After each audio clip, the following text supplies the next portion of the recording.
Hello everyone, we are Team A. I'm Jinlang Hu. I'm on duty of the financial management. I'm Ting Shenxi, in charge of inventory management. I'm Yujun Zhang, marketing strategy part. We have 5 business strategies. First, goods allocation adjustment. That is, if we had too many stocks yesterday, then we order less quantity today. Second, price skimming strategy. It means we charge high price for the products in order to quickly recover our production cost. Third, focus on best sellers. So which items sell better, we focus more on the selling condition. Last, we chose 2-day lead time because we want to keep our inventory in low levels. Okay, here is the financial management. We have 3 goals. First, I want to help my team get most net income. And second, make sure the product's value is higher than cost and have a good sales. And the most important is controlling the cash flow and reduce cost. In order to achieve our goals, we have three challenges. First, we need to control working capital in an appropriate level. And second is the debit management. And at last, we should do some correct response when business strategies work bad. Here is my plan. Also, is 2 business strategies. The first is price skimming strategy. It means we can set a higher price as higher initial price because it can give us more operate space and elasticity. We can increase price when the good sells well and decrease the price when we want to increase sales quantity. And the second is focus on best sellers. We use 2 rounds to try to find the best sellers, which is milk and yogurt in our company. For other products, because the demands for these items are comparably low, so we would change their price only if the cost exceeds value. About the best sellers, we can increase the price until they couldn't sell out or in extreme low sales. Here is our Here is our account balance, which also can show profit. We can know our profit just growing, becoming larger and larger day by day. Also, we can see there are some decrease in some days. After the decrease, we just do some response to it, like changing the price, refill inventory to help us to help make the profit higher. Here is our balance sheet. We can see we don't have long-term liabilities and our total liability is just 40,000. The working capital equals to current assets minus current liabilities equals to about 380,000. As we know, higher the working capital, lower the risk and lower the profit. Lower the working capital, higher the risk, higher the profit. So it's very important to keep the working capital in an appropriate level. Just to add what I said, our liability is just 40,000, so which is very low. So we just need to try to keep a low inventory to reduce cost. Here is our ending inventory. As the graph shows, we can see our ending inventory in every day always below 4,000, which means we needn't to pay more extra fee about the inventory. At last is debit management. We execute the strategies mentioned above very early, so we make a lot of profit in the first round, and we don't have long-term liabilities. As a result, if we go on carrying out these strategies, there's no need for us to manage debit now. If there is a situation that we have a loan, we will repay the loan as soon as we have unplanned extra money. In inventory management, the main goal is to maximum profits. There are 3 important elements affecting our total profits from inventory management. First one, inventory levels. It is the current amount of a product that a business has in stock. In other words, to run a business, we must have enough inventory levels to sell the products and then make profits. In this case, in order to maximize profit, how to utilize the limited capacity effectively is critical. Keeping a high level of inventory allows us to easily meet customer demand. However, it might cost our business a lot of money. Therefore, we decided not to pay the additional fees for extra capacity, but to manage inventory levels more effectively to reduce our costs. Besides, I believe that market preferences play a very important role in operating business. By investigating our sales report, we can realize customers' preferences which are useful for deciding inventory levels. As you can see from this chart, milk and yogurt are our best sellers. That is, the inventory levels of milk and yogurt could be set higher than other products because of the higher demands. However, the total amount of 6 products cannot exceed 4,000, while milk and yogurt should still have more inventory than others. The next element for maximize profit is reorder timing. When to reorder is a major issue we need to think about carefully. As we all know, keeping enough inventories in storage houses is very important since if we have no inventory on hand, we cannot sell products. Delivery time is also important when we decide when to reorder. We need to make sure we have enough product to sell before the shipment arriving in 3 storage locations but not main warehouse. In the earlier games, it was difficult for us to find the perfect timing to reorder. Most of the time, milk and yogurt had already sold out while cream and cheese still has quite a few inventories before the orders delivered. However, sometimes we reordered too early since we were afraid of milk and yogurt could be sold out quickly. Let's look at these pictures. On the left-hand side is the reordering information of the first and second day of the first round. At the beginning, we don't even know we need to reorder to keep our inventory. After several rounds, we started to take better control of reordering by adjusting inventory levels and distribution to different areas. The last one is inventory movement. Transportation fees is a big issue which is easy to be ignored sometimes. When we place an order, we will be charged $1,000 from supplier to main warehouse and $100 from main warehouse to 3 locations. It seems like the costs are not that expensive. However, the prices are only for per order.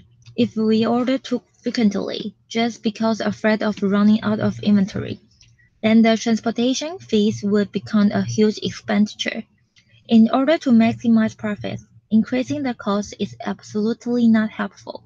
Thus, the strategy is decreasing the transportation costs by reordering as few as we can. However, needless to say, keeping enough inventories is our priority. The next part of inventory management is challenging. There are 2 major challenges I encountered during the simulation. The first one is how often and when to order. As we know, it takes time from converting purchase requisition into purchase orders to receiving the production in 3 locations. We need to make sure our products ordered can arrive in time. However, if we reorder too often, the transportation cost would be too high.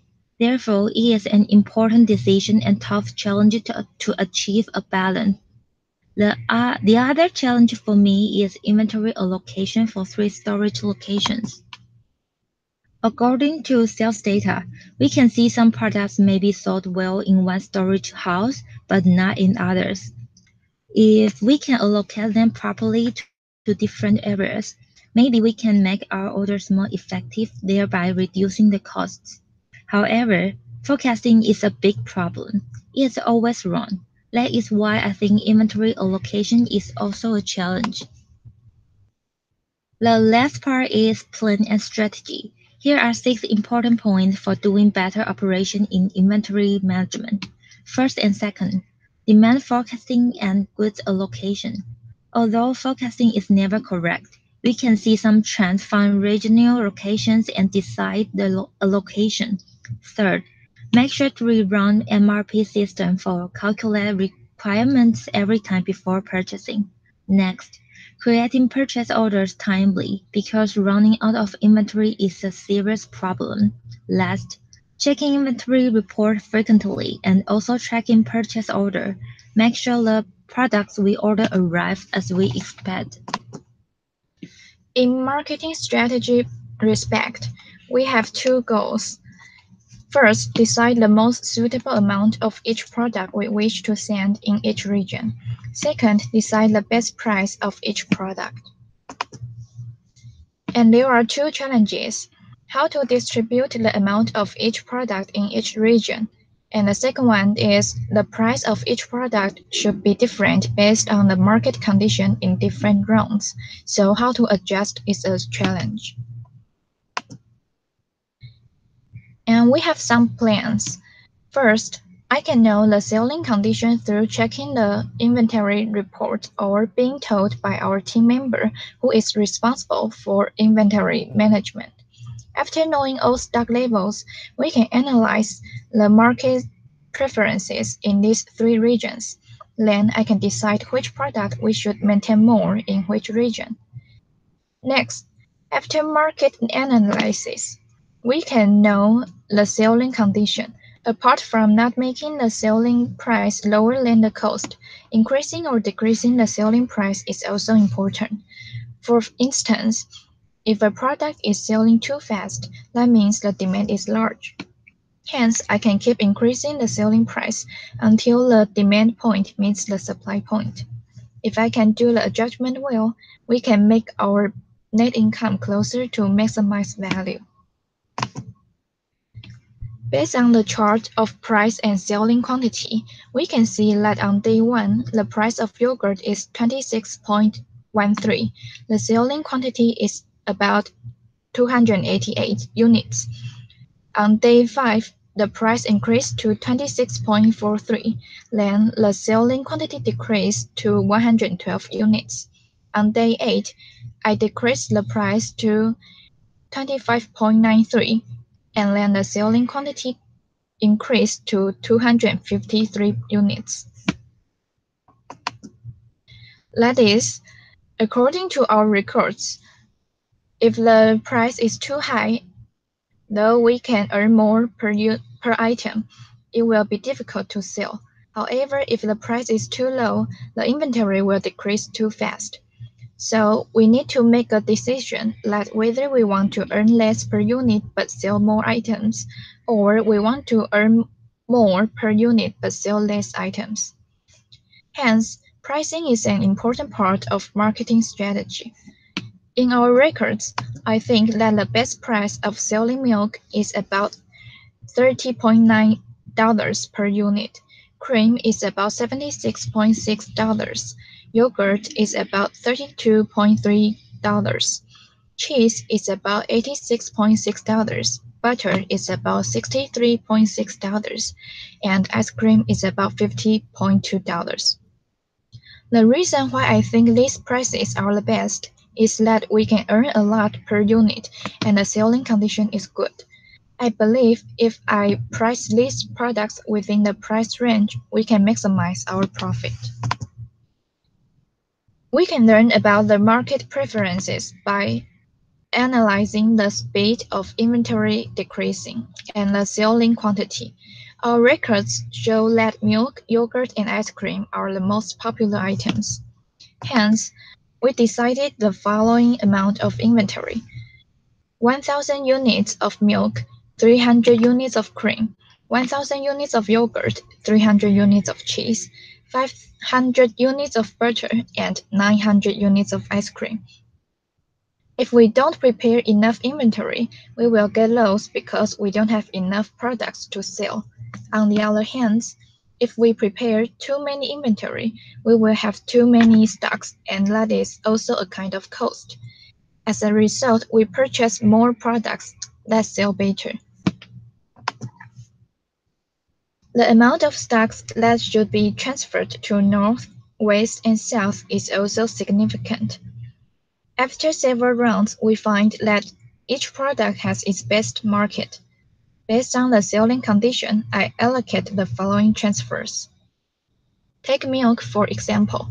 North receives 500 units, South 150 units, and West 350 units. The selling condition of milk in North is better than the selling condition of milk in West, and in West is better than in South. Hence, I allocate the transfers in these amounts in each region. I also allocate other products in the same mode. According to this method of distribution, I believe we can maximize the profit. The last part of our presentation is technical analysis of the business. Technical analysis is the research that goes in investment, assessing the supply and demand of investments based on the history of trade of a product, as far as its price and volume. We come up with 2 points here. First one, because there are many close substitutes existing in this market, the demand of our products are very sensitive. Two goods or substitutes mean if an increase in the price of one leads to an increase in the quantity demanded of the other. That is, if we raise our prices, customers will buy less from us and more from other substitutes. In order not to lose our customers, we would rather maintain our price in a reasonable range, which explains our second point. Demand will not change too much. That's all. Thank you. Thank Thank you. you.